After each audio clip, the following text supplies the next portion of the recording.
இப்போ இன்னைக்கு தொல் திருமாவளவன் சொல்லியிருக்காப்புல இவர் பாஜக மாநிலத்தில் வந்து வாய்ப்பு மாங்காய் பிடிக்கிற மாதிரி பேசுகிறாரு. வாயெல்லாம் புளிக்காது, வாயெல்லாம் நல்லா தான் இருக்கு, மாங்காயும் புளிக்காது. இப்பெல்லாம் மாம்பழ சீசன் தான். பாஜகவினர் வாய் புளித்ததோ மாங்காய் புளித்ததோ என பேசி வருவதாக கூறிய திருமாவளவனுக்கு பாஜக மாநில தலைவர் நயினார் நாகேந்திரன் பதிலடி கொடுத்துள்ளார்.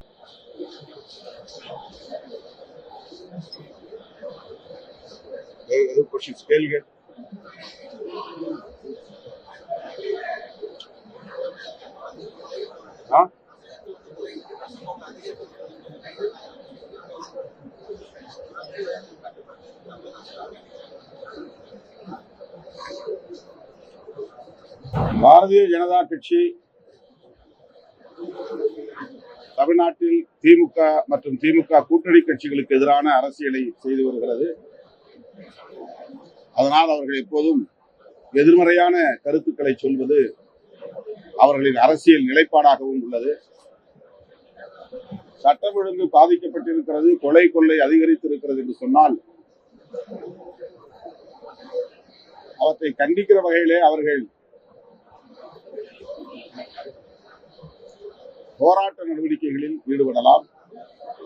வாய் புளித்ததோ மாங்காய் புளித்ததோ என்கிற வகையிலே வெறுமன குற்றச்சாட்டுகளை மட்டும் சொல்லிவிட்டு போனால் போதாது. இன்றைக்கு வடகாடு சாதி வெறியாட்டத்தை பற்றி அவர்கள் எதுவும் பேசவில்லை. சட்டம் ஒழுங்கு பாதிக்கப்பட்டிருக்கிறது என்றால் இதுபோன்ற சாதிய வன்கொடுமைகளையும் கண்டித்தவர்கள் மக்களை திரட்டி ஆர்ப்பாட்டம் நடத்த வேண்டும். அதுதான் அரசியல் நேர்மையாக இருக்க முடியும்.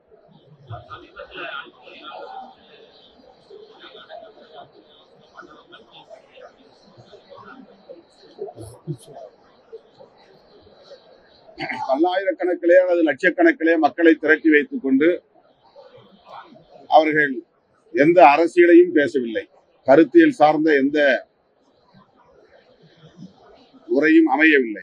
நரேந்திர மோடி அவருடைய படத்தை மட்டுமே வைத்து வீரர்களுக்கு, இறந்த வீரர்களுக்கு வீர வணக்கத்தை சொல்லவும், ராணுவ வீரர்களுக்கு உங்களோடு இருப்போம் நாங்கள் என்கிற ஒரு எண்ணத்தை உருவாக்கவும் இந்த பேரணி நடத்தப்படுகிறது.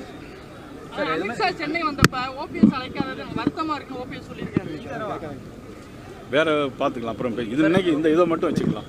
வேற ஏதாவது இருக்கா?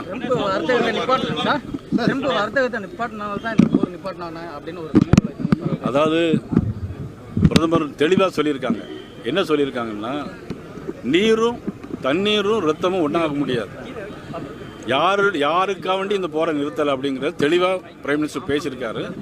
நிச்சயமாக திருப்பி ஏதாவது தாக்கு நடந்தால் மிகப்பெரிய அணு ஆயுத போராகவே நடக்கும்.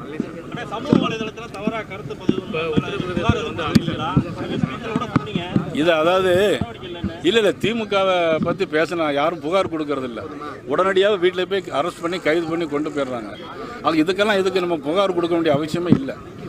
அதாவது தேச உணர்வு இருந்தால் நிச்சயமாக அவங்க கைது பண்ணலாம். ஆனால் இப்போ இன்றைக்கி தொல் திருமாவளவன் சொல்லியிருக்காப்புல இவர் பாஜக மாநிலத்தில் வந்து வாய்ப்பு மாங்காய் பிடிக்கிற மாதிரி பேசுகிறாரு. வாயெல்லாம் புளிக்காது, வாயெல்லாம் நல்லா தான் இருக்குது, மாங்காயும் பிடிக்காது. இப்போல்லாம் மாம்பழ சீசன் தான். ஆனால் மத்திய பிரதேசத்தில் இப்போ அமைச்சர் மீது வந்து தானாக வந்து வழக்கு பதிவு சொல்லி உச்சநீதிமன்றம் சொல்லியிருக்காங்க. மத்திய பிரதேசம் இல்லையா? இல்லை, அதை பற்றி எனக்கு தெரியல. அது தெரிஞ்ச அப்புறம்